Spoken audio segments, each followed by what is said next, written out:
আসসালামু আলাইকুম রহমতুল্লাহি ওয়া বারাকাতুহু নাহমাদুহু ওয়া নুসাল্লি আলা রাসূলিহিল কারীম আম্মা বা'দ। প্রিয় দর্শক, কাছে এবং দূরে, দেশ এবং প্রবাস, যে যেখান থেকে আমাদেরকে দেখছেন, ৩৬ নিউজের বিশেষ অনুষ্ঠান আজকের তারাবি, আজকের তেলাওয়াতে আপনাদেরকে স্বাগত জানাচ্ছি। প্রিয় দর্শক, আজকে আমরা সালাতুত তারাবিতে আজকের তৃতীয় সালাতুত তারাবি, আজকের তারাবি নামাজে আমরা কোরআনুল কারীমের ১.৫ পারা তেলাওয়াত করব।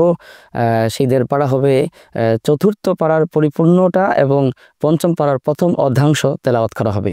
অর্থাৎ আজকের তারাবিতে সূরা আলে ইমরানের ৯২ নম্বর আয়াত থেকে শুরু করে সূরা নিসার ৮৭ নং আয়াত পর্যন্ত তেলাওয়াত করা হবে ইনশাআল্লাহ।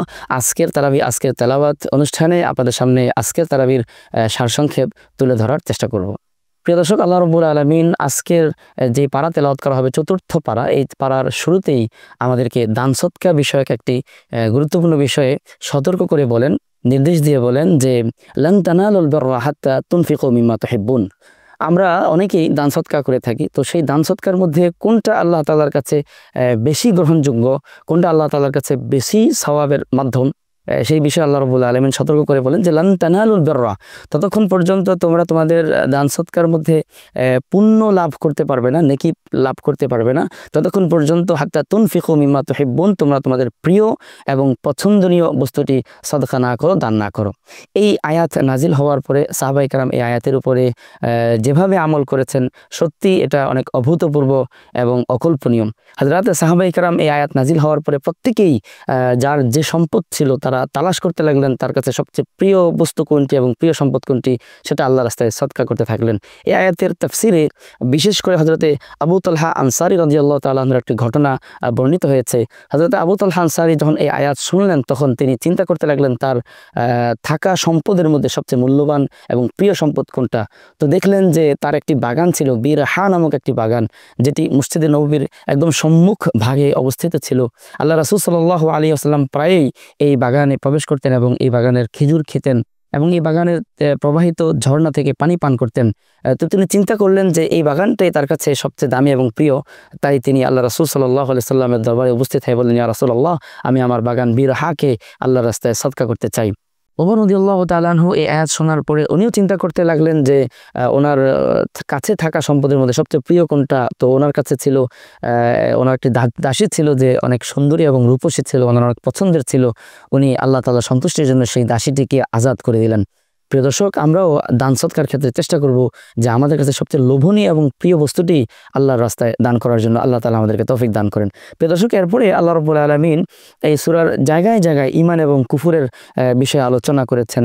তো এর ধারাবাহিকতায় এই সূরার ৯৬ এবং ৯৭ নম্বর আয়াতের মধ্যে আল্লাহ তাআলা সারা পৃথিবীর মুসলমানদের যে ঈমানের মারকাজ এবং হেদায়েতের কেন্দ্র, সেই হেদায়েতের কেন্দ্র নিয়ে আল্লাহ আলোচনা করেছেন। আল্লাহ তাআলা বলেন, ইন্না আউওয়ালা বাইতিন উদিআ লিন-নাস, নিশ্চয়ই পৃথিবীর সর্বপ্রথম ঘর, পৃথিবীর সর্বপ্রথম গৃহ, যেটাকে মানব জাতির কল্যাণের জন্য স্থাপন করা হয়েছে, লাল্লাযী বিবাক্কাতা, যেটা রয়েছে মক্কা, বাক্কা তথা মক্কা নামক প্রান্তরে যেটা অবস্থিত, সেই সর্বপ্রথম ঘর কথা আল্লাহ তাআলা বললেন।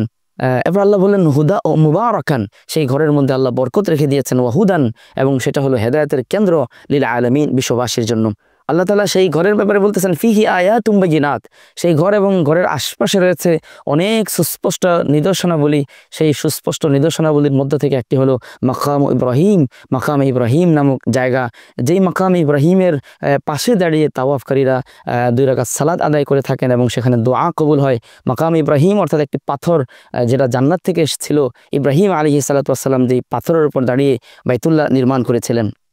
এবং আল্লাহ তাআলা এর আয়াতের পরেই বলতেছেন যে এই বাইতুল্লাহর কাছাকাছি গিয়ে, এই বাইতুল্লাহর ছায়ায় গিয়ে যাতে মানুষ বরকত লাভে ধন্য হতে পারে, আল্লাহর রহমত লাভে ধন্য হতে পারে, এই কারণে আল্লাহ তাআলা বাইতুল্লাহর তাওয়াফ করা, বাইতুল্লাহর কাছে গিয়ে হজ পালন করাকে মানুষের উপরে আবশ্যক করে দিলেন। আল্লাহ তাআলা বললেন ওয়ালিল্লাহি আলান নাসি হিজ্জুল বাইত মান ইসতাতা ইলাইহি সাবিলা, এবং আল্লাহ তাআলার একটি হক রয়েছে মানুষের উপরে, লিল্লাহি আলান নাস, মানুষের উপরে আল্লাহর একটি হক রয়েছে, যে সেটা হলো হিজ্জুল বাইত, মানুষ এই বাইতুল্লাহর কাছে যাবে, বাইতুল্লাহ হজ পালনের জন্য যাবে, মান ইসতাতা ইলাইহি সাবিলা, যার সে সাধ্য এবং সক্ষমতা রয়েছে।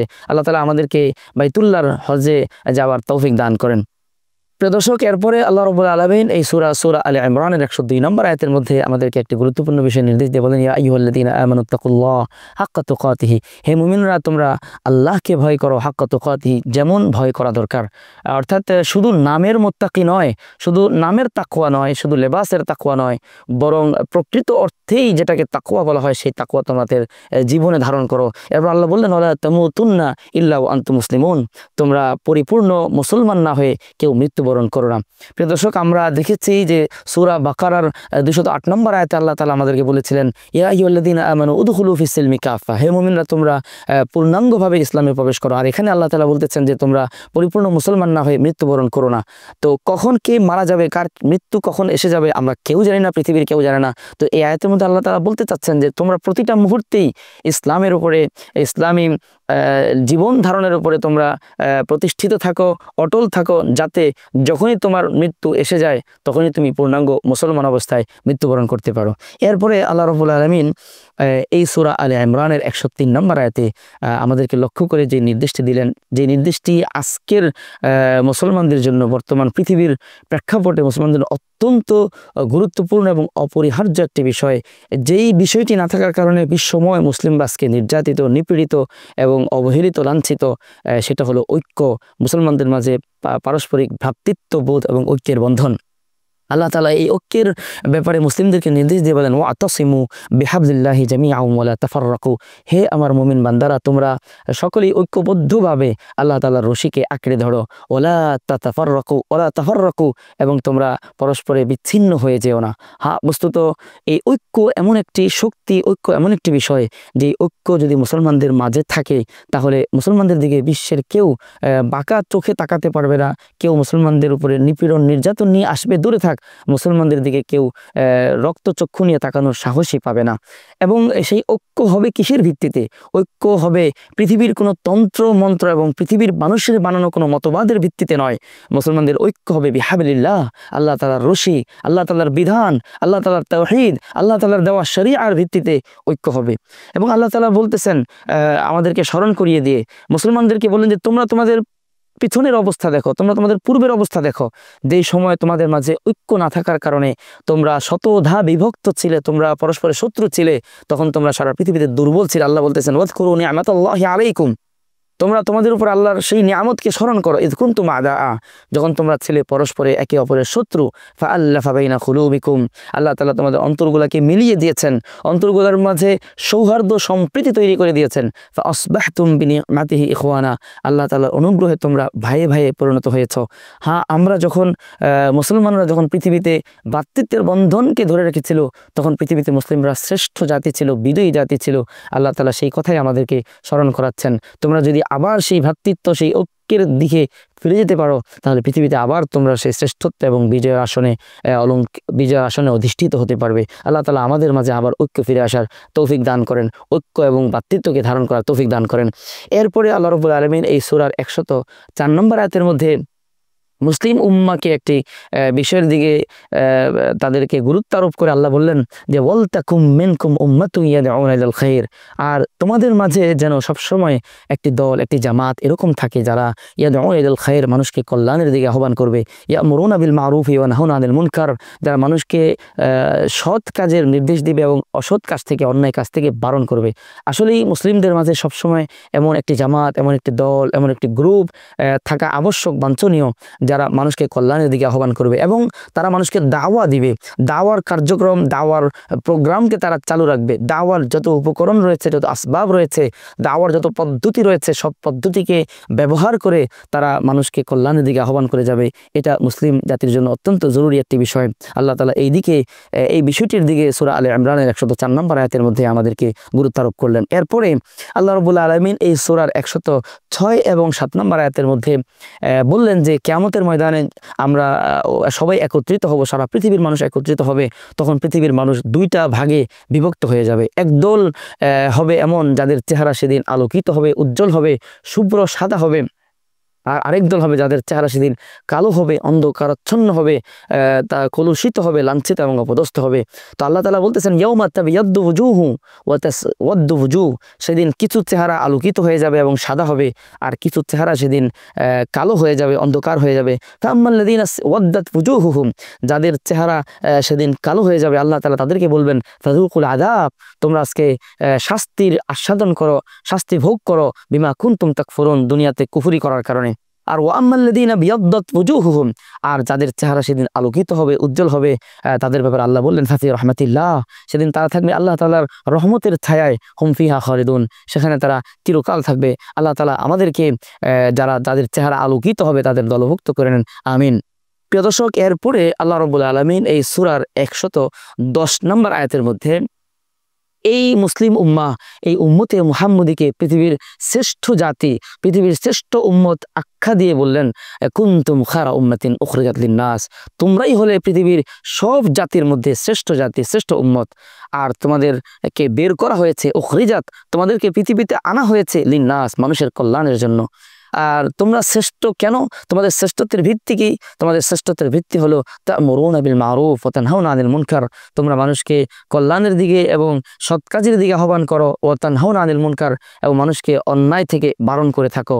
তো এই মুসলিম উম্মাহ এবং এই উম্মতি মুহাম্মদী পৃথিবীতে শ্রেষ্ঠ জাতি, আর তাদের শ্রেষ্ঠত্বের কারণ হলো সৎ কাজের আদেশ এবং অসৎ কাজের নিষেধ করা। যতদিন পর্যন্ত তারা এই গুণটিকে ধারণ করে রাখবে, ততদিন পর্যন্ত তারা পৃথিবীতে শ্রেষ্ঠ জাতি হিসেবে বিবেচিত হবে। এরপরে আল্লাহ রাব্বুল আলামিন এই সূরার 123 থেকে 127 নম্বর আয়াতের মধ্যে বদরের যুদ্ধের ঘটনা তুলে ধরলেন। প্রিয় দর্শক, আমরা সবাই বদরের যুদ্ধ সম্পর্কে কম বেশি জানি। বদরের যুদ্ধ ছিল ইসলাম এবং কুফুরের মাঝে পার্থক্য সৃষ্টিকারী, ইসলাম এবং কুফুরের মাঝে চূড়ান্ত ফয়সালাকারী একটি যুদ্ধ। যেই যুদ্ধে আল্লাহ তাআলা মাত্র 313 জন নিরস্ত্র, অসহায়, দুর্বল মানুষকে, মুসলমানকে আল্লাহ তাআলা 1000 জন সশস্ত্র এবং তৎকালীন যুগের আধুনিক অস্ত্রে সুসজ্জিত শক্তিশালী কাফের বাহিনীর উপর আল্লাহ তাআলা বিজয় দিয়েছিলেন। সেই বিজয় অর্জন হয়েছিল একমাত্র আল্লাহ তাআলার সাহায্যেই। আল্লাহ তাআলা সেই সাহায্যের কথা স্মরণ করে দিয়ে বলতেছেন যে ওয়ালাকাদ নাসারাকুমুল্লাহু বিবাদরিন, আল্লাহ তাআলা তোমাদেরকে সাহায্য করেছিলেন বদরের প্রান্তে, ও আনতুম আযিল্লা, যখন তোমরা ছিলে অনেক দুর্বল। এবং আল্লাহ তাআলা বলতেছেন যে ইস্তাকুলুল লিল মুমিনিন, হে নবী, আপনি সেই সময়টির কথা স্মরণ করুন যখন আপনি মুমিনদেরকে বলছিলেন, বদরের মুজাহিদদেরকে আপনি বলছিলেন আলা ইয়াকফিআকুম আন ইউমিদ্দাকুম রাব্বুকুম বিসালাসাতি আলাফিম মিনাল মালাইকাতি মুনজালিন, যে আপনি তাদেরকে বলছিলেন যে তোমাদের জন্য কি এটা যথেষ্ট নয় যে আল্লাহ তাআলা তোমাদেরকে আসমান থেকে নাজিল হওয়া 3000 ফেরেশতার মাধ্যমে সাহায্য করবেন? এটা কি তোমাদের জন্য যথেষ্ট নয়? এই কথা বলে আপনি মুমিনদেরকে শক্তি জুগিয়েছিলেন, তাদের অন্তরকে দৃঢ় করেছিলেন এবং তাদেরকে সাহস জুগিয়েছিলেন। এবং আল্লাহ তাআলা তখন মুমিনদের অন্তরের শক্তিকে আরো বাড়ানোর জন্য এই কথাও বলেছিলেন যে ইন তাসবিরু ওয়া তাত্তাকু, যদি তোমরা ধৈর্য ধারণ করো এবং যদি তোমরা তাকওয়াকে অবলম্বন করো, এবং ওয়ায়াতিকুম মিন ফাওরিহিম, আর যদি তারা এই কাফেররা আরো বেশি সংখ্যা নিয়ে তোমাদের সামনে আসে, তাহলে ইউমদিদুকুম রাব্বুকুম বিখামসাতি আলাফিম মিনাল মালাইকাতি মুসাউবিমিন, তাহলে আল্লাহ তাআলা তোমাদেরকে বিশেষ 5000 ফেরেশতা দিয়ে তোমাদেরকে সাহায্য করবেন। এই কথা শোনার পরে মুমিনদের শক্তি সাহস বেড়ে গিয়েছিল, মনোবল চাঙ্গা হয়ে গিয়েছিল। এরপর আল্লাহ তাআলা বদরে মুসলমানদেরকে বিজয় দান করেছিলেন। এই বিজয় আল্লাহ তাআলা কেন দিয়েছেন সেই উদ্দেশ্য বর্ণনা দিতে গিয়ে আল্লাহ তাআলা বলেন লিয়াখতা তরফাম মিনাল্লাযিনা কাফারু, আল্লাহ তাআলা চেয়েছেন এই বিজয়ের মাধ্যমে কাফেরদের একটি অংশকে পৃথিবী থেকে নিশ্চিহ্ন করে দিতে, তাদেরকে পৃথিবী থেকে মুছে দিতে, আও ইয়াকবিতাহুম, এবং তাদেরকে লাঞ্ছিত এবং অপদস্থ করতে। ইনশাআল্লাহ এভাবেই যুগে যুগে আল্লাহ রাব্বুল আলামিন মুমিনদেরকে, দুর্বল এবং অসহায় মুমিনদেরকে কাফেরদের উপরে বিজয় দান করে থাকেন এবং কাফেরদের একটি অংশকে পৃথিবী থেকে নিশ্চিহ্ন করে দেন, তাদেরকে লাঞ্ছিত করেন, অপদস্থ করেন। এরপরে আল্লাহ রাব্বুল আলামিন এই সূরার 133 থেকে 135 নং আয়াত, এই 3 আয়াতের মধ্যে আল্লাহ তাআলা মুত্তাকিনদের কিছু বিশেষ গুণ তুলে ধরেন। আল্লাহ রাব্বুল আলামিন বলতেছেন ওয়াসারিউ ইলা মাগফিরাতিন মির রাব্বিকুম ওয়া জান্নাতিন আরদুহা আস-সামাওয়াতু ওয়াল আরদ উইদ্দাত লিল মুত্তাকিন। আল্লাহ বলতেছেন হে আমার মুত্তাকি বান্দারা, হে আমার মুমিন বান্দারা, তোমরা দ্রুত ছুটে যাও, দ্রুত অগ্রসর হও ইলা মাগফিরাতিন মির রাব্বিকুম, তোমাদের রবের ক্ষমার দিকে, ওয়া জান্নাতিন আরদুহা আস-সামাওয়াতু ওয়াল আরদ, এবং এমন জান্নাতের দিকে যেই জান্নাতের প্রস্থ আসমান এবং জমিনের সমান বা তার চাইতেও বড়। এবং আল্লাহ বলতেছেন উইদ্দাত লিল মুত্তাকিন, যেটাকে আল্লাহ তাআলা প্রস্তুত করে রেখেছেন, যেই জান্নাতকে আল্লাহ তৈরি করে রেখেছেন লিল মুত্তাকিন, মুত্তাকিনদের জন্য।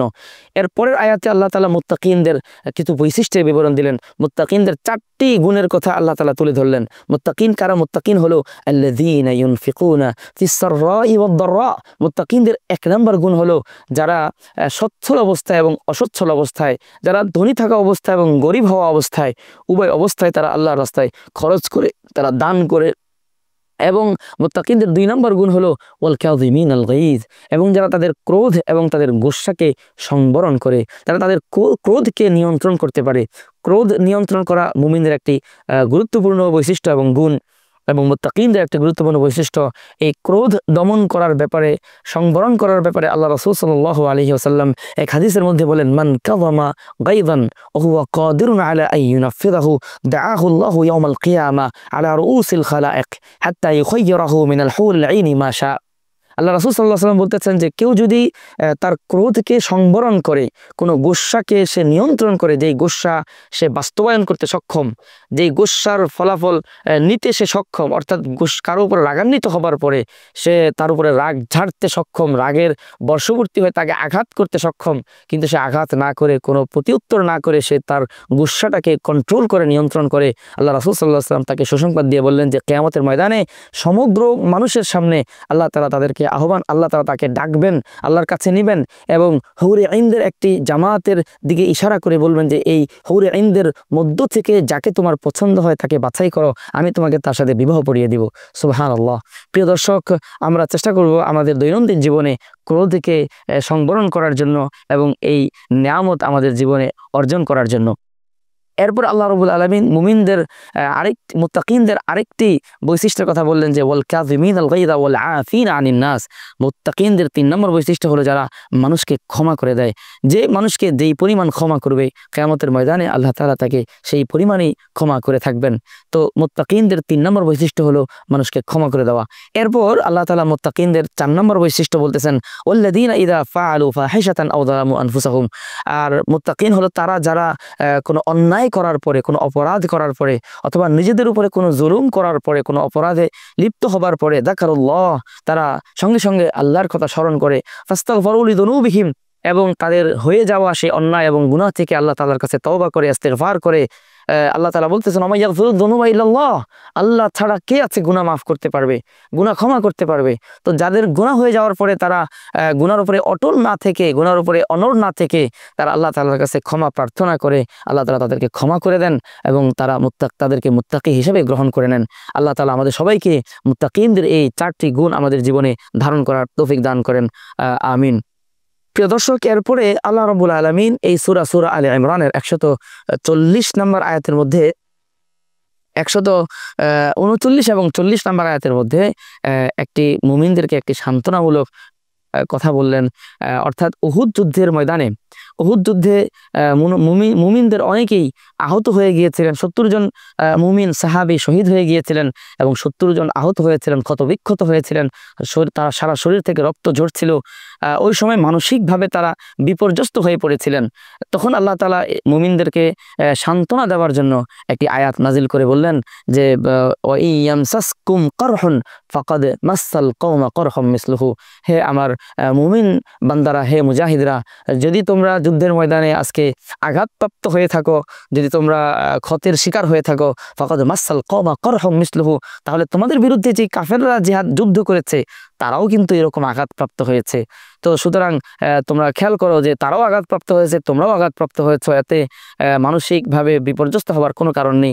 এই বিষয়টিকে আল্লাহ তাআলা সূরা নিসার 104 নম্বর আয়াতে আরো চমৎকারভাবে এই সান্ত্বনার বিষয়টিকে আরো চমৎকারভাবে তুলে ধরে আল্লাহ বলেন যে ইন তাকুনু তা'লামুন ফাইন্নাহুম ইয়া'লামুন ওয়া তারজুনা মিনাল্লাহি মা লা ইয়ারজুন।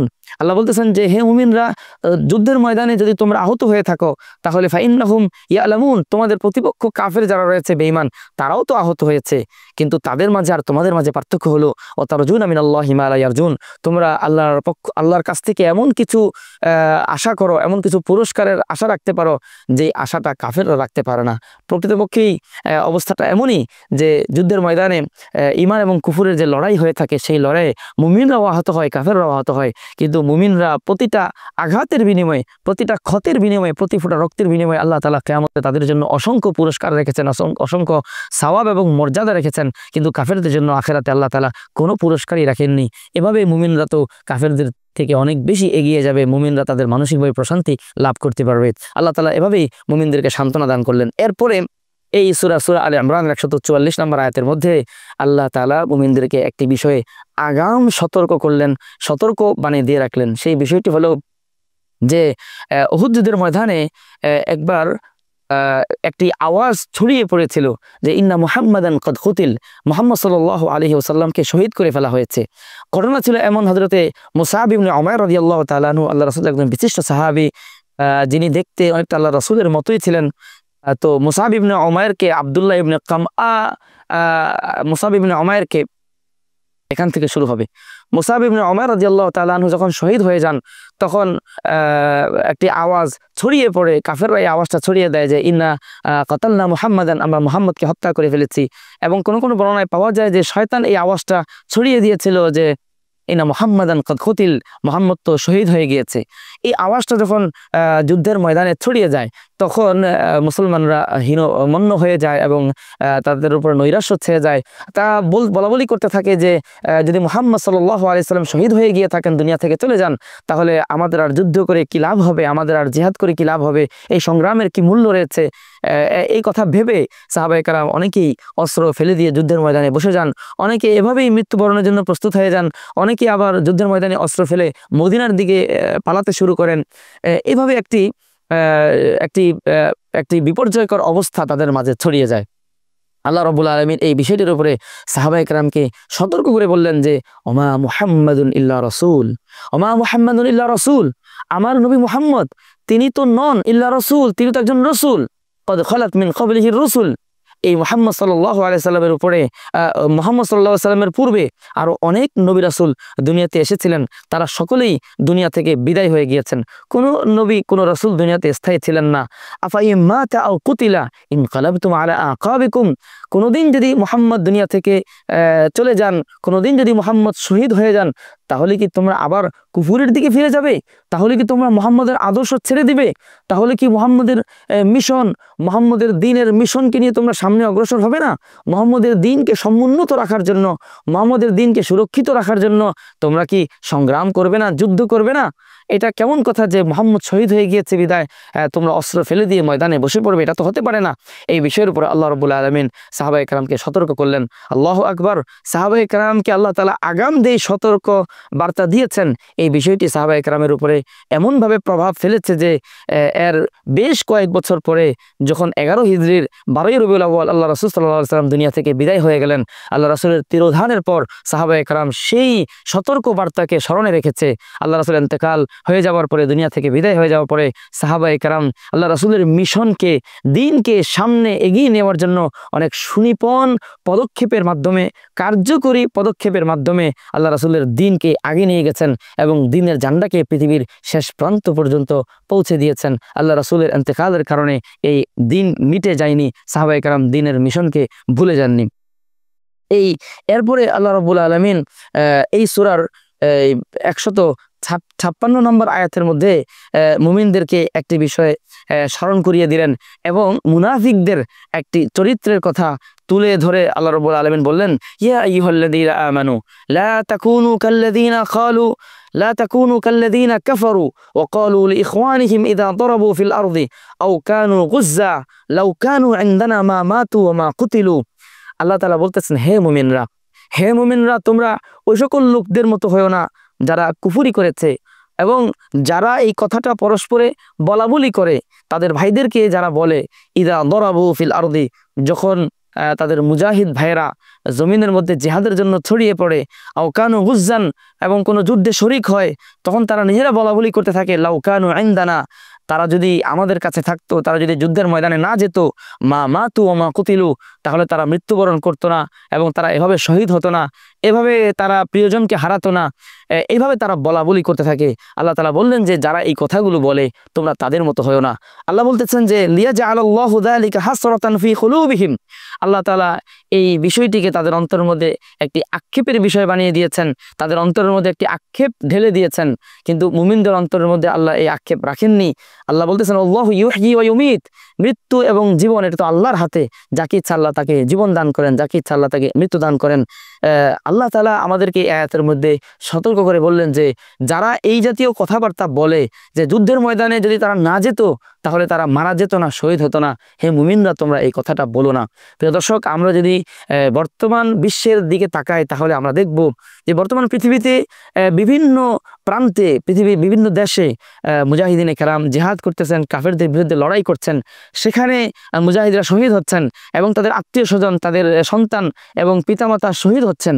এই শাহাদাতের কারণে সেই মুজাহিদদের অন্তরের মধ্যে কোনো আক্ষেপ নাই, কোনো অভিযোগ নাই, তাদের অন্তরের মধ্যে অভিযোগের কোনো ছাপ নাই, বরং আমরা তাদের অন্তরের মধ্যে প্রশান্তি এবং চেহারার মধ্যে একটি প্রশান্তির ছাপ লক্ষ্য করি। প্রক্ষান্তরে কিছু প্রগতিশীল, কিছু সুশীল মানুষ মুজাহিদদের এই পদক্ষেপগুলোর উপরে অনেক বেশি সমালোচনা করে তারা বলে থাকে যে এরা যদি এই যুদ্ধটা না বাধাতো, এই সংঘাত যদি তারা তৈরি না করতো তাহলে এতগুলো মানুষ মারা যেত না, এত ক্ষয়ক্ষতি হতো না। এই কথা বলে তারা মুজাহিদদের উপরে সমালোচনার তীর ছুটতে থাকে, তাদের উপরে অভিযোগের উপরে অভিযোগ তৈরি করতে থাকে। আল্লাহ তাআলা আমাদেরকে সতর্ক করে দিয়ে বললেন যে যারা এই অভিযোগগুলো তুলে ধরে থাকে, যারা এই অভিযোগগুলো করে থাকে তারা প্রকৃতপক্ষে মুনাফিক। হে মুমিনরা তোমরা সেই মুনাফিকদের মতো হয়ো না। আল্লাহ তাআলা আমাদের সবাইকে এই মুনাফিকদের থেকে হেফাজত করেন। এরপরে আল্লাহ রাব্বুল আলামিন এই সূরা আলে ইমরানের 169 থেকে 171 নম্বর আয়াত পর্যন্ত 3 আয়াতের মধ্যে আল্লাহর রাস্তায় যারা শাহাদাত বরণ করে, জিহাদের ময়দানে যারা শহীদ হয় তাদের ফজিলত সম্পর্কে আল্লাহ রাব্বুল আলামিন আলোচনা করলেন। আল্লাহ রাব্বুল আলামিন আমাদেরকে শহীদদের ফজিলত সম্পর্কে জানিয়ে বললেন ওয়ালা তাহসাবান্নাল্লাযীনা কুতিলু ফি সাবিলিল্লাহি আমওয়াতা বাল আহইয়াউন ইনদা রাব্বিহিম ইরযাকুন, হে মুমিনরা তোমাদের মধ্যে যারা শাহাদাত বরণ করে আল্লাহর পথে তাদেরকে তোমরা কখনো মৃত হিসেবে ধারণাই করো না।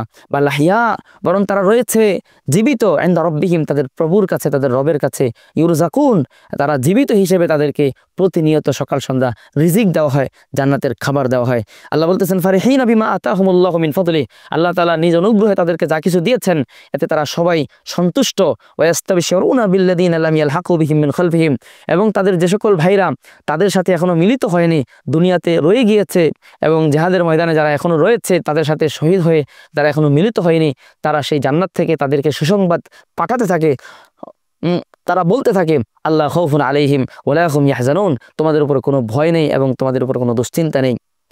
আল্লাহ রাসূল সাল্লাল্লাহু আলাইহি ওয়াসাল্লাম এই আয়াতের ব্যাখ্যায় বলেছেন যে ইন্না আরওয়াহাল মুমিনিনা ফি আজওয়াফি তায়রিন খুদরিন তুআল্লাকু ফি আশজারিল জান্নাহ, যে মুমিন যখন শহীদ হয়ে যায় তখন আল্লাহ তাআলা মুমিনদের এই শহীদ হওয়া মুমিনদের এই হৃদয়গুলোকে, কলবগুলোকে আল্লাহ তাআলা জান্নাতি পাখির অন্তরে, পেটের ভিতরে ঢুকিয়ে রাখেন এবং তারা জান্নাতি পাখির ভিতরে ঢুকে তাসরাহু ফিল জান্নাতি হাইথু শাআত, জান্নাতের যেখান থেকে সেখানে তারা ঘুরে বেড়াতে থাকে, এক ঢাল থেকে আরেক ঢালে উঠতে থাকে।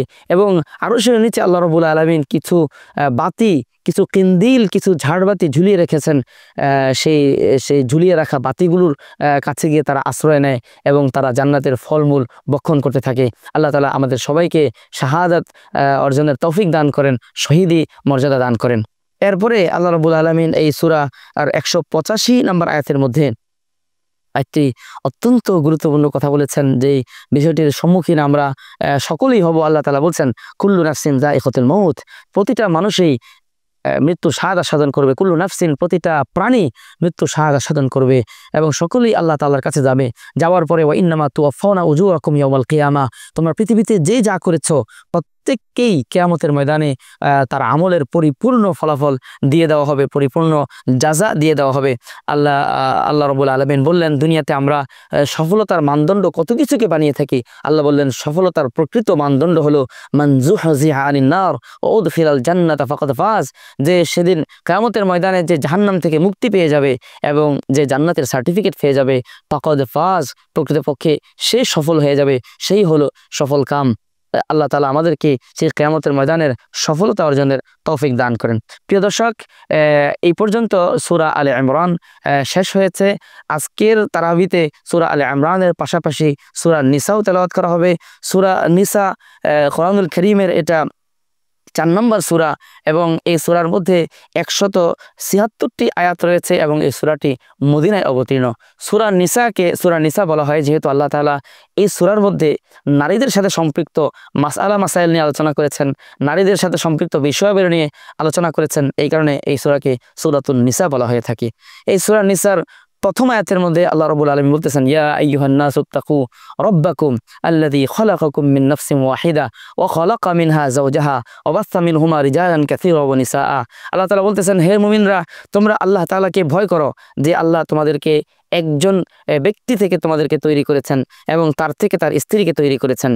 এরপর আল্লাহ তাআলা বলতেছেন, ওয়াত্তাকুল্লাহ আল্লাযী তাসাআলুনা বিহি ওয়াল আরহাম, এবং তোমরা সেই আল্লাহকে ভয় করো যেই আল্লাহর কাছে তোমরা তোমাদের প্রার্থনাগুলো করে থাকো, আল্লাহর কাছে তোমাদের আরজিগুলো পেশ করে থাকো। ওয়াল আরহাম, এবং তোমরা তোমাদের আত্মীয়তার সম্পর্কের ব্যাপারে আল্লাহ তাআলাকে ভয় করো, আত্মীয়তার সম্পর্ককে তোমরা রক্ষা করো।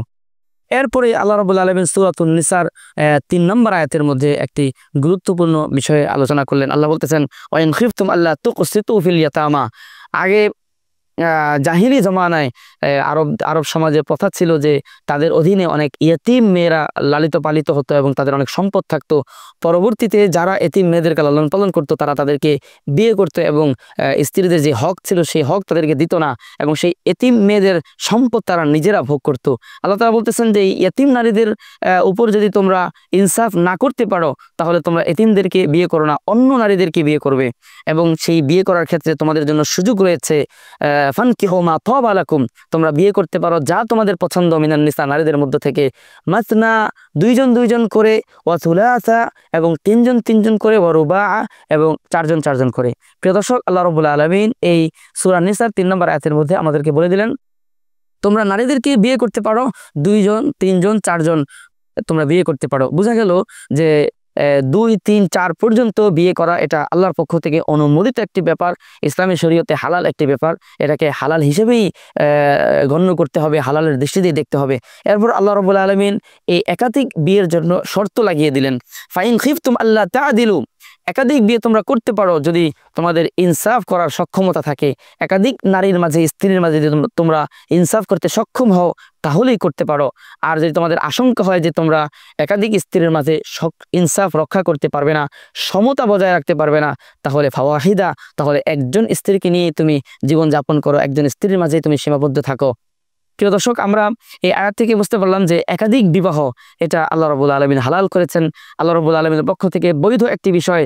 সুতরাং এই বৈধ বিষয়কে বৈধভাবেই দেখতে হবে। এটাকে যদি কেউ অপছন্দনীয়তার সাথে, ঘৃণার সাথে দেখে তাহলে তার ঈমান প্রশ্নবিদ্ধ হয়ে যাবে, ঈমান চলে যাওয়ার আশঙ্কা রয়েছে।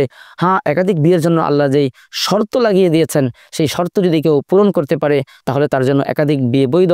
এই বিষয়ে তাকে নিয়ে কোনো ধরনের সমালোচনা করা যাবে না, তাকে সমালোচনার দৃষ্টিতে দেখা যাবে না। এরপরে আল্লাহ রাব্বুল আলামিন এই সূরা নিসার ১৯ নম্বর আয়াতে নারীদের প্রতি সদাচরণ এবং নারীদের ব্যাপারে পজিটিভ দিকগুলো খুঁজে বের করার নির্দেশ দিয়ে আল্লাহ তাআলা বলেন, ওয়াশিরুহুন্না বিল মারুফ, তোমরা তোমাদের স্ত্রীদের সাথে উত্তম আচরণ করো, সদাচরণ করো, ভালো ব্যবহার করো। আল্লাহ বলতেছেন, ফাইন কারিহতুমুহুন্না, যদি তোমাদের কাছে তাদেরকে অপছন্দ লাগে, যদি তাদের কোনো বিষয় তোমাদের কাছে অপছন্দনীয় মনে হয়, ফাআসা আন তাকরাহু শাইআ, তাহলে খুব সম্ভব এমন হবে যে তোমরা তাদের মাঝে কিছু বিষয়কে অপছন্দ করতেছো। ওয়া জাআলাল্লাহু ফীহি খায়রান কাসীরা, আল্লাহ তাআলা তাদের মাঝে তোমাদের জন্য অনেক কল্যাণ রেখে দিবেন। প্রকৃত অবস্থা এমনই, আমরা আমাদের সংসার জীবনে অনেকে এমন হয় যে লম্বা সময় সংসার জীবন যাপন করার পরে আমাদের স্ত্রীরা অনেক ক্ষেত্রেই আমাদের কাছে অপছন্দনীয় হয়ে ওঠে, তাদের অনেক আচরণ আমাদের কাছে অপছন্দের হয়ে যায়। তখন সংসার জীবনে টানাপোড়েন শুরু হয়, সম্পর্কের দূরত্ব তৈরি হয়। আল্লাহ তাআলা বললেন, যখনই এই অবস্থা তৈরি হবে তখন তোমরা তোমাদের স্ত্রীদের মাঝে পজিটিভ গুণগুলো, ইতিবাচক দিকগুলো তালাশ করতে থাকো, দেখবে তাদের মাঝে অনেক ইতিবাচক দিক তোমরা পেয়ে যাবে। এই বিষয়ে ছোট্ট একটি ঘটনা আবার স্মরণে পড়ে গিয়েছে। একবার এক সাহাবী তার স্ত্রীর অসদাচরণ এবং স্ত্রীর মন্দ আচরণের অভিযোগ করার জন্য ওমর রাদিয়াল্লাহু তাআলা আনহুর ঘরের দিকে আগমন করে, ওমর রাদিয়াল্লাহু আনহুর কাছে আগমন করে। তো ওমর রাদিয়াল্লাহু আনহুর ঘরের কাছে এসে দেখতে পায় যে ওমর রাদিয়াল্লাহু তাআলা আনহুর ঘরে তার স্ত্রী উচ্চবাচ্য করতেছেন, উঁচু আওয়াজে কথা বলতেছেন। তো উনি যখন দেখলেন যে ওমর রাদিয়াল্লাহু তাআলা আনহুর ঘরে তার স্ত্রী তার সাথে উচ্চ আওয়াজে কথা বলে, তাহলে আমার স্ত্রী তো বলবেই। উনি ফিরে যাচ্ছিলেন, ওমর রাদিয়াল্লাহু তাআলা আনহু তাকে ডাকলেন পেছন থেকে, ইয়া ফুলান তাআল, হে অমুক ব্যক্তি আসো, কি হয়েছে তোমার? তো তিনি বললেন যে হে খলিফাতুর রাসূলুল্লাহ, হে আমিরুল মুমিনিন, আমি আপনার কাছে এসেছিলাম আমার স্ত্রী আমার সাথে যে মন্দ আচরণ করে এই বিষয়ে অভিযোগ করার জন্য, কিন্তু আমি এখানে এসে দেখলাম যে আপনার স্ত্রী আপনার সাথে উচ্চ আওয়াজে কথা বলতেছে। তো আমিরুল মুমিনিন, আমি আপনার কাছে জানতে চাই যে আপনার স্ত্রী আপনার সাথে এরকম মন্দ আচরণ করে, তারপরে আপনি কিভাবে সহ্য করেন? তখন আমিরুল মুমিনিন ওমর রাদিয়াল্লাহু তাআলা আনহু জবাব দিলেন যে আমি কেন সহ্য করব না? আমি তো দেখি যে আমার স্ত্রী যদিও আমার সাথে কথায় কটু কথা বলে, কিন্তু ইন্নাহা তাতবাখুলি তাআমান, ইন্নাহা তাখবিজুলি খুবজান ওয়া তাগসিলু থিয়াবি ওয়া তারদাউ আওলাদি। আমি দেখি যে আমার স্ত্রী আমার জন্য রুটি তৈরি করে, আমার জন্য খাদ্য তৈরি করে, আমার কাপড় চোপড় সে ধুয়ে দেয়, আমার সন্তানদেরকে সে লালন পালন করে, এবং আমি তার মাধ্যমে প্রশান্তি লাভ করি। এতগুলো কল্যাণ যখন তার মাঝে রয়েছে, তার কিছু দুরাচার, তার কিছু অন্যায় আচরণ কেন আমি সহ্য করব না? প্রিয় দর্শক, আমাদের সংসার জীবনে যদি আমাদের স্ত্রীদের প্রতি এরকম অপছন্দনীয়তার দিক সামনে আসে, আমরা তাদের মাঝে যদি পজিটিভ দিকগুলো খুঁজি, তাহলে দেখব এখানে অনেক বিষয় এমন রয়েছে যেটা আমি তাকে কল্যাণকর হিসেবে নিতে পারি, আমার জীবনের উপকারী একটা দিক হিসেবে নিতে পারি। যদি আমরা এভাবে চিন্তা করি, তাহলে সংসার জীবনের যেই অসুবিধা এবং জটিলতা রয়েছে সেটা অনেকাংশেই দূর হবে। আল্লাহ তাআলা আমাদের স্ত্রী এবং স্বামীদের মাঝে সুসম্পর্ক তৈরি করে দিন, আমিন। প্রিয় দর্শক, এরপরে আল্লাহ রাব্বুল আলামিন এই সূরাতুন নিসার 23 নম্বর আয়াতের মধ্যে সেই 14 জন নারীর বিবরণ তুলে ধরলেন যাদেরকে আল্লাহ তাআলা বিবাহ করা হারাম করেছেন। আল্লাহ তাআলা বলেন, হুররিমাত আলাইকুম উম্মাহাতুকুম ওয়া বানাতুকুম ওয়া আখাওয়াতুকুম, তোমাদের উপর হারাম করা হয়েছে তোমাদের মাদেরকে, ওয়া বানাতুকুম তোমাদের মেয়েদেরকে, ওয়া আখাওয়াতুকুম তোমাদের বোনদেরকে, ওয়া আম্মাতুকুম তোমাদের ফুফিদেরকে, ওয়া খালাতুকুম তোমাদের খালাদেরকে, ওয়া বানাতুল আখি এবং তোমাদের ভাতিজিদেরকে, ওয়া বানাতুল উখতি তোমাদের ভাগ্নিদেরকে, ওয়া উম্মাহাতুকুম আল্লাতী আরদানাকুম এবং তোমাদের দুধ মাদেরকে হারাম করা হয়েছে, ও আখাওয়াতুকুম মিনার রাদাআ এবং তোমাদের দুধ বোনদেরকে হারাম করা হয়েছে, ও উম্মাহাতু নিসাইকুম এবং তোমাদের শাশুড়িদেরকে হারাম করা হয়েছে, ও রাবাইবুকুম আল্লাতী ফি হুজুরিকুম মিন নিসাইকুম আল্লাতী দাখালতুম বিহিন্না এবং তোমাদের স্ত্রীদের মেয়েদেরকে, যে স্ত্রীদেরকে তোমরা বিবাহ করেছো, সেই স্ত্রীর থেকে যে মেয়ে আছে সেই মেয়েকে বিবাহ করা আল্লাহ হারাম করেছেন। এরপর আল্লাহ বলছেন, ও হালাইলু আবনাইকুম এবং তোমাদের পুত্রবধূদেরকে আল্লাহ তাআলা তোমাদের জন্য হারাম করেছেন, ও তাজমাউ বাইনাল উখতাইন এবং আপন দুই বোনকে একসাথে বিবাহ করা আল্লাহ তাআলা হারাম করেছেন। এভাবে আল্লাহ তাআলা 14 জন নারীকে বিবাহ করা হারাম করেছেন। সেই বিবরণ এই সূরা নিসার 23 নম্বর আয়াতের মধ্যে আল্লাহ তাআলা তুলে ধরলেন। প্রিয় দর্শক, এরপরে সূরা নিসার 34 এবং 35 নম্বর আয়াতের মধ্যে আল্লাহ তাআলা একটি গুরুত্বপূর্ণ সংসার জীবনের একটি গুরুত্বপূর্ণ সমস্যার সমাধান তুলে ধরেছেন। প্রিয় দর্শক, আমরা যারা সংসার জীবন যাপন করি, আমরা দেখে থাকি অনেক সময় স্বামী স্ত্রীর মাঝে দূরত্ব তৈরি হয়, অসুবিধা তৈরি হয়। আল্লাহ তাআলা বললেন, যদি তোমাদের স্ত্রীরা কখনো তোমাদের সাথে দুরাচরণ করতে থাকে, তোমাদের সাথে অবাধ্যতামূলক আচরণ করতে থাকে, তখন তাদের সাথে তোমরা কি করবে সেই বিষয়ে সমাধান দিয়ে আল্লাহ তাআলা বললেন, ওয়াল্লাতী তাখাফুনা নুশুযাহুন্না ফাইদুহুন্না ওয়াহজুরুহুন্না ফিল মাদাজি' ওয়াদরিবুহুন্না। আল্লাহ বলতেছেন, তোমাদের শিশু স্ত্রী যাদের অবাধ্যতার আশঙ্কা তোমরা করো, যারা তোমাদের সাথে অবাধ্যতামূলক আচরণ করে, তো তাদের সাথে তোমরা প্রথম দিনেই তাদের উপরে হাত তুলো না, তাদের সাথে খারাপ আচরণ করো না, বরং প্রথমে তাদেরকে ফাইদুহুন্না, তাদেরকে তোমরা প্রথমে বুঝাও, তাদেরকে উপদেশ দাও, তাদেরকে নসিহা করো, তাদেরকে বোঝানোর চেষ্টা করো। এরপরে যদি নসিহার মাধ্যমে, দীর্ঘদিন নসিহার মাধ্যমে যদি তারা সংশোধিত না হয়, তারা অন্যায় থেকে ফিরে না আসে, তাহলে ওয়াহজুরুহুন্না ফিল মাদাজি', তাদের প্রতি একটু রাগ প্রকাশ করতে পারো, গুসা প্রকাশ করে তাদের থেকে তুমি শয্যা আলাদা করতে পারো, বিছানা আলাদা করতে পারো। একই ঘরে ঘুমাও কিন্তু বিছানা আলাদা করো, হতে পারে এর মাধ্যমে সে সংশোধিত হয়ে যাবে। এটা হলো দ্বিতীয় স্তর। এরপরে শয্যা আলাদা করার দ্বারাও যদি সে অন্যায় আচরণ থেকে, অপকর্ম থেকে ফেরত না আসে, আল্লাহ বলেন অদ্রিবুহুন্না, তাহলে সামান্য প্রহার তাকে করতে পারো। হাদিসের মধ্যে আল্লাহ রাসূল বলে দিয়েছেন, হ্যাঁ সামান্য প্রহার করা যাবে, কিন্তু তার গায়ের কোথাও যেন দাগ না লাগে, কোথাও যেন দাগ না পড়ে যায়, সেই বিষয়টিকে খেয়াল করতে হবে। চেহারায় মারা যাবে না এবং স্পর্শকাতর স্থানে মারা যাবে না। এরপরে আল্লাহ তাআলা বলতেছেন ফাইন আতাআনাকুম, এই বিষয়গুলো অবলম্বন করার পরে তোমাদের স্ত্রীরা যদি তোমাদের আনুগত্য করে নেয়, তোমাদের কথা মেনে নেয়, ফালা তাবগু আলাইহিন্না সাবিলা, তাহলে তোমরা তাদের উপরে সীমা লঙ্ঘন করো না, তাদের সাথে আর অসদাচরণ এবং দুরাচরণ করো না। এরপরে আল্লাহ রাব্বুল আলামিন 35 নম্বর আয়াতের মধ্যে বলছেন যে যদি সাংসারিক অসুবিধা ঝামেলা এতটাই জটিলতায় পৌঁছে যে সংসার ভেঙে যাওয়ার উপক্রম, স্বামী স্ত্রীর মাঝে বিচ্ছেদ এসে যাওয়ার উপক্রম হয়, তখন করণীয় কি আল্লাহ রাব্বুল আলামিন বলে দিলেন, ওয়াইন খিফতুম শিকাকা বাইনিহিমা, স্বামী স্ত্রীর মাঝে যদি বিচ্ছেদের আশঙ্কা তোমাদের হয়, তাহলে ফাবআতু হাকামান মিন আহলিহি ওয়া হাকামান মিন আহলিহা, তাহলে স্বামীর পক্ষ থেকে একজন সালিস, একজন মীমাংসাকারী, এবং স্ত্রীর পক্ষ থেকে একজন মীমাংসাকারী, তারা দুইজনে একত্রিত হবে। আল্লাহ বলতেছেন ই ইউরিদা ইসলাহান, তাদের উভয়ের মাঝে যদি কল্যাণের নিয়ত থাকে, তাদের যদি সমঝোতার নিয়ত যদি তারা করে থাকে, তাহলে ইউফিকিল্লাহু বাইনাহুমা, আল্লাহ তাআলা অবশ্যই তাদের মাঝে সমঝোতা করে দিবেন, তাদেরকে মিলিয়ে দিবেন। আমরা এই আয়াত থেকে শিক্ষা পেলাম, কোনো সংসার যদি ভেঙে যাওয়ার উপক্রম হয়, তাহলে সেখানে সমাধান হলো উভয় পক্ষ থেকে ইনসাফগার, আল্লাহ বিরু এবং নেক স্বভাবের দুইজন সালেস, দুইজন সমঝোতাকারী একত্রিত হয়ে উত্তম নিয়তে, ভালো নিয়তে সমঝোতা করে দেওয়ার চেষ্টা করবে। যদি তাদের নিয়ত ভালো থাকে, তাহলে আল্লাহ তাআলা ভেঙে যাবে প্রায় এরকম একটা সংসারকেও মিলিয়ে দিবেন। আল্লাহ তাআলা আমাদের সাংসারিক জটিলতাগুলোকে এভাবে সংশোধন করা এবং সমাধান করার তৌফিক দান করেন। প্রিয় দর্শক, এরপরে আল্লাহ তাআলা সূরা নিসার 48 নম্বর আয়াতের মধ্যে সেই দ্ব্যর্থহীন ঘোষণাটা দিয়ে দিলেন, যেটা আমাদের স্মরণে রাখা দরকার। আল্লাহ তাআলা বললেন যে ইন্নাল্লাহা লা ইয়াগফিরু আন ইউশরাকা বিহি ওয়া ইয়াগফিরু মা দুনা যালিকা লিমান ইয়াশা, আল্লাহ তাআলা সকল গুনাহ ক্ষমা করবেন, যত গুনাহ আছে বান্দার সব গুনাহ আল্লাহ ক্ষমা করবেন, কিন্তু শিরকের গুনাহ আল্লাহ তাআলা কখনোই ক্ষমা করবেন না।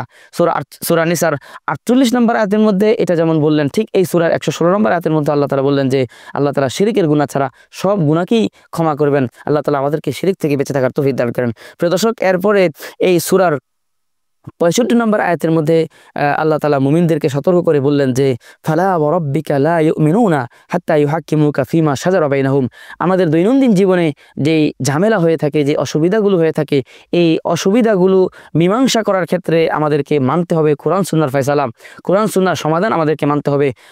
আল্লাহ তাআলা বললেন যে ততক্ষণ পর্যন্ত কেউ ঈমানদার হতে পারবে না, ফালা ওয়া রাব্বিকা লা ইউমিনুন, তারা ততক্ষণ পর্যন্ত ঈমানদার হতে পারবে না, আপনার রবের কসম করে বললাম, যতক্ষণ পর্যন্ত হাত্তা ইউহাক্কিমুকা ফিমা শাজারা বাইনাহুম, তাদের মাঝে যেই সংঘাত হয়, যে ঝগড়া বিবাদ হয়, এই ঝগড়া বিবাদে যদি তারা আপনি রসুলকে তারা যদি সমাধানকারী হিসেবে গ্রহণ না করে, আপনি রসুলের সিদ্ধান্তকে যদি তারা গ্রহণ না করে, তাহলে তারা ততক্ষণ পর্যন্ত মুমিন হতে পারবে না। এবং সুম্মা লা ইয়াজিদু ফি আনফুসিহিম হারাজাম মিম্মা কাদাইতা, রাসূলের সিদ্ধান্ত এসে যাওয়ার পরে তারা সেই সিদ্ধান্তকে স্বতঃস্ফূর্তভাবে মেনে নিতে হবে, অন্তরের মধ্যে এই সিদ্ধান্তের ব্যাপারে কোনো ধরনের সংশয় এবং দ্বিধা থাকতে পারবে না। ওয়ায়ুসাল্লিমু তাসলিমা, এবং তার সামনে পরিপূর্ণ আত্মসমর্পণ করতে হবে। যতক্ষণ পর্যন্ত রাসূলের সিদ্ধান্তের সামনে, ইসলামের সিদ্ধান্তের সামনে, কোরআন সুন্নাহর সিদ্ধান্তের সামনে পূর্ণাঙ্গ আত্মসমর্পণ না করবে, স্বতঃস্ফূর্তভাবে সেটাকে মেনে না নিবে, ততক্ষণ পর্যন্ত কেউ মুমিন হতে পারবে না। আজকের পৃথিবীতে আমরা দেখছি যে আমাদের সমাজে অনেক জটিলতা হয়, অনেক অসুবিধা হয়, সেখানে যখন আমরা ইসলামের সমাধান, কোরআন এবং সুন্নাহর সমাধান তুলে ধরি, অনেকে বলে যে এই সমাধান এই সময়ে মানার মতো না, এই সমাজে এটা চলার মতো না। আল্লাহ তাআলা বলে দিলেন যে কেউ যদি এরকমটা ধারণা রাখে ইসলামের বিধানের ব্যাপারে, তাহলে সে কোনোদিন ঈমানদার হতে পারবে না। আল্লাহ তাআলা আল্লাহ এবং রাসূলের সিদ্ধান্তের সামনে, সমাধানের সামনে আমাদেরকে পরিপূর্ণরূপে আত্মসমর্পণ করার তৌফিক দান করেন। প্রিয় দর্শক, এরপরে আল্লাহ রাব্বুল আলামিন এই সূরার 75 নম্বর আয়াতের মধ্যে নির্যাতিত এবং নিপীড়িত মুসলমানদের মুক্তি লাভের একমাত্র মাধ্যম, যেটা হলো পবিত্র জিহাদ, এবং নিপীড়িত নির্যাতিত মুসলিম নারী, শিশু এবং বৃদ্ধদের অসহায়ত্বের চিত্র তুলে ধরে আল্লাহ রাব্বুল আলামিন সেই জিহাদের ব্যাপারে মুসলিমদেরকে উৎসাহিত করে বললেন, ওমা লাকুম লা তুকাতিলুনা ফি সাবিলিল্লাহ, ওমা লাকুম লা তুকাতিলুনা ফি সাবিলিল্লাহ, হে মুমিনরা, তোমাদের কি হয়েছে, কেন তোমরা আল্লাহর পথে জিহাদ করছো না? ওয়াল মুস্তাদআফিনা মিনার রিজালি ওয়ান নিসাই ওয়াল বিলদান, এবং দুর্বল নারী, দুর্বল পুরুষ এবং শিশুদেরকে মুক্ত করার জন্য কেন তোমরা জিহাদ করছো না?